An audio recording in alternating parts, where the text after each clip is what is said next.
যতীন থিয়েটারে পৌঁছল ঠিক 4:15। সদ্য সেলুনে কাটা চুলগুলো শ্যাম্পুর স্নিগ্ধতায় বাতাসে উঠছে। ঘাটটা খুরের স্পর্শে এখনো ঠান্ডা ঠান্ডা লাগছে। এখনো কেউ আসেনি। রামকৃষ্ণদেবের ছবিখানার সামনে অনেকক্ষণ ধরে প্রণাম করল যতীন। ঠাকুর সে প্রণাম নিলেন কিনা বোঝা গেল না।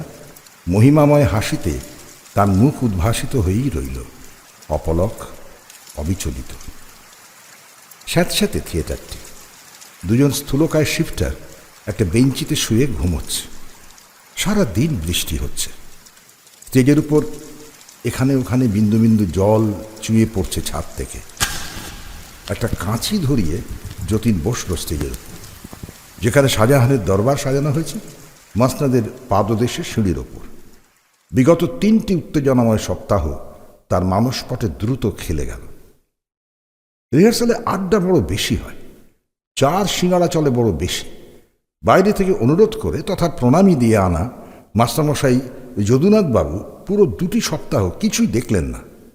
আধ ঘন্টা দেরিতে এসে শুধু বলতেন, কয় দাও তো দেখে, বেশ ফুর্তি নিয়ে বলো তো, বলে চায়ের ভাঁড় হাতে নিয়ে ভাড়া করে আনা মেয়েদের সঙ্গে গল্প করতেন।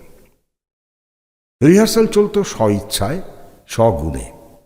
প্রম্পটিং পর্যন্ত প্রক্সি দিয়ে চালানো হচ্ছে। অভিনেতাদের তো কথাই নেই। আওরঙ্গজেব আর দিলদার রেসুড়ে, শনিবার তাদের কামাই হবেই। তাছাড়া ছেলে বউয়ের স্বাস্থ্য কি আর রোজ সমান যায়? জিহান আলীর মুখ যতীন একবার বই 2বার দেখেনি। অ্যাকাউন্টস ডিপার্টমেন্টের শম্ভু তালুকদার করছেন জিহান, সন্ধেবেলা নাকি তার টিউশনই থাকে। অথচ এই শম্ভুবাবুই প্রথম বলেছিলেন কথাটা। কলম পিষছিল যতীন, আর মাঝে মাঝে আর চোখে দেখছিল অদূরে বসে থাকা ফিরিঙ্গি টেলিফোন মেয়েটার লাল ব্লাউজের দিকে। শম্ভুবাবু ঢুকেই সজোরে ঘোষণা করলেন, এবার রিক্রিয়েশন ক্লাব থেকে নাটক না করলেই নয়, আর মান থাকে না। জগদানন্দ হোসিয়ারি মিলের এমপ্লয়িরা পর্যন্ত এবারে 2 পুরুষ করছে রংমহলে।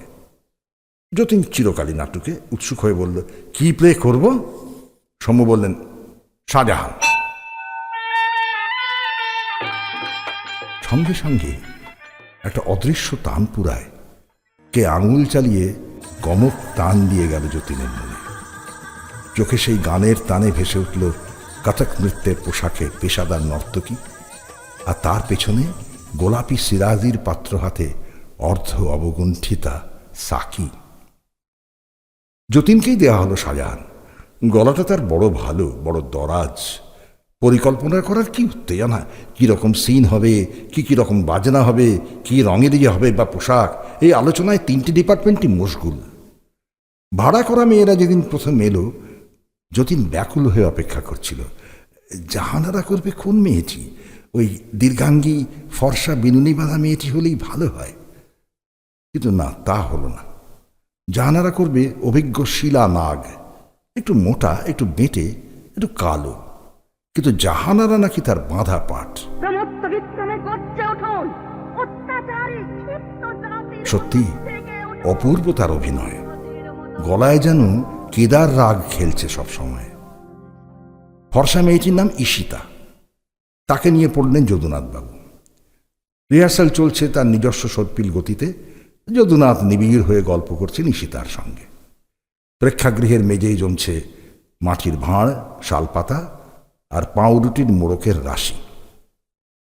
শিলানাগ একদিন যতীনকে বলল, বাহ, সুন্দর গলা তো আপনার, তবে হাত নাড়বেন না, বুঝলেন?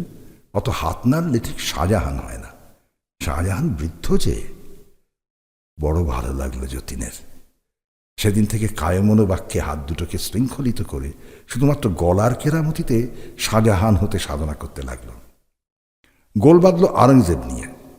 আওরঙ্গজেব ওপরে সেলস ডিপার্টমেন্টের প্রভাতবাবু হঠাৎ বলে উঠলেন, যতীন, অত জোরে কথা বলছিস কেন? বুঝলি না, আওরঙ্গজেব এখন সম্রাট। অত জোরে ডায়ালগ ছাড়লে সম্রাটের ডিগনিটি থাকে না। তাও হয়তো মানিয়ে নিতে পারত যতীন, কিন্তু দিলদার ওরফে অ্যাকাউন্টসের কার্তিক এসে কানে কানে বলে, বেটা তোমাকে দাবি দিতে চাইছে, কর্ণপাত করো না। শিলা কিন্তু ঘুঘু মেয়ে, বলল, তা নয়, এখন যা বলছে করে যান, স্টেজে গিয়ে নিজের মতন করবেন। প্রভাতবাবু তেমনই সকলকেই সতর্ক করতে করতে চললেন। দিলদার অত বেশি হাসলে শাহেনশার ডিগনিটি থাকে না।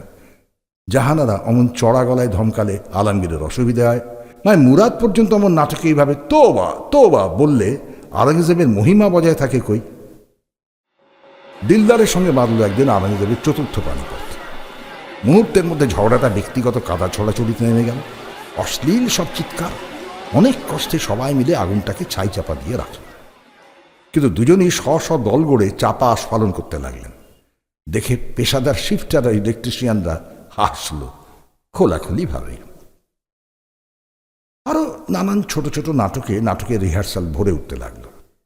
সেই সব উপনাটিকার ঠালায় পুরো নাটকটা একদিন ভালো করে মহড়াও দেওয়া হলো না। তারপর এলো বাজনদারদের দল। ইলেকট্রিক গিটারে লঘু সঙ্গীতের সুর বাজিয়ে নিজেদের মধ্যে গল্প করছে ওরা। মাঝে মাঝে সচকিত হয়ে বেহালায় ছড় টেনে করুণ রস আর ঝাঁঝের আঘাতে রুদ্ররস সৃষ্টি করেই খালাস। সবশেষে বাঁধল বিষম গোল। দরবারের সিনটিন যেমন ভেবেছিলেন যদুনাথ বাবু, তার কিছুই নাকি পাওয়া যাবে না। সাফ কথা শিফটারদের। যদুনাথ বলেন, আরে বাবা, সামান্য জিনিস, পেছনে একটা নহবতখানা, সামনে সিঁড়ি।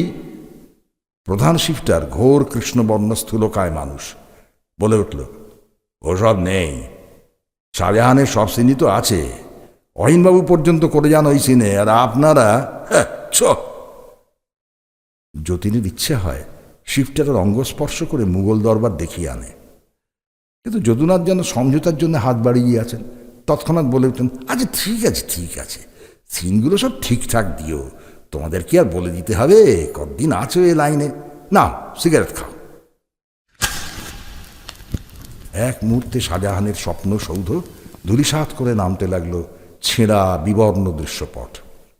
শিফটারদের নিজস্ব ভাষায় নাম আছে এদের নানান। বাগানবাড়ি, 3 নম্বর, উল্কাবাড়ি, অঙ্গার দেয়াল, কিন্নরি পুকুর। পুরো বাংলা রঙ্গমঞ্চের ইতিহাস বুকে ধারণ করে রয়েছে এই চটের বিশ্রদ্ধ সিনারিরা। জাঁদরেলাক ঐতিহ্য ধুলো হয়ে পোকা হয়ে জমেছে এদের স্নায়ুতন্ত্রীতে। গিরিশবাবুর আমলের এক একটা সিন হয়তো এখনো সঞ্চিত আছে এদের মধ্যে। যতীন কিন্তু সেই ঐতিহ্যের সামনে মাথা নোয়ায় না। চাপা ক্রুদ্ধ স্বরে বলে যদুনাথকে, মাস্টার মশাই, এসব ন্যাকড়ার সামনে শাহজাহান হবে? যদুনাথ বললেন, হ্যাঁ ভাই, আর এত কষ্ট করে এতদিন ধরে যেসব সিনারি ভাবলাম আমরা, কি আর করা যাবে বলো, নেই যে ও সব। আর তাছাড়া যতীন, আমার গুরুদেব বলতেন, সিনটিন কিছু নয়, অভিনয়টাই আসল। যেদিন প্রথম রঞ্জিত সিংহ করি গুরুদেব সামনে বসে, গুরুদেব নীলমনেন্দু লাহিড়ী যে কি প্রীত হয়েছিলেন যুবক যদুনাথের দুর্ধর্ষ অভিনয়ে, তার বিবরণের স্রোতে যতীনের প্রতিবাদ ভেসে গেল। অভিনয়ের দিন 2 আগে যদুনাথ লিখিত আলোক নির্দেশ সমর্পণ করলেন প্রধান ইলেকট্রিশিয়ানের হাতে। সে পড়েই হেসে ফেলল, বলল, এইখানে না বুঝলাম না। কেন? মানে প্রথম দৃশ্যে লিখেছেন পিছনে উদীয়মান সূর্য দেখা যাইবে, দ্বিতীয় দৃশ্য একই দৃশ্য, পিছনে অস্তমান সূর্য দেখা যাবে। হ্যাঁ, বুঝতে পারছো না? জিনিসটার মুখটা ধরতে গেলে একগে দেখুন, একটাই তো দৃশ্যপট, একই দিক দিয়ে সূর্য উঠবে এবং ডুববে। আচ্ছা ঠিক আছে, ঠিক করে নি। এখন তোমাদের আর কি বলবো, কতদিন থেকে এসব ঘাঁটছো। নাও সিগারেট খাও।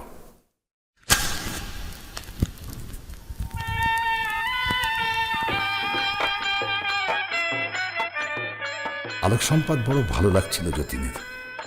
আলোয়াধারীর মায়ার সৃষ্টি হচ্ছিল মঞ্চের ওপর। না, ছেলেটির ক্ষমতা আছে।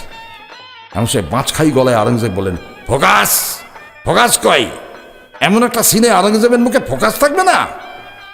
যদুনাথ বললেন, হ্যাঁ, এই মার ফোকাস।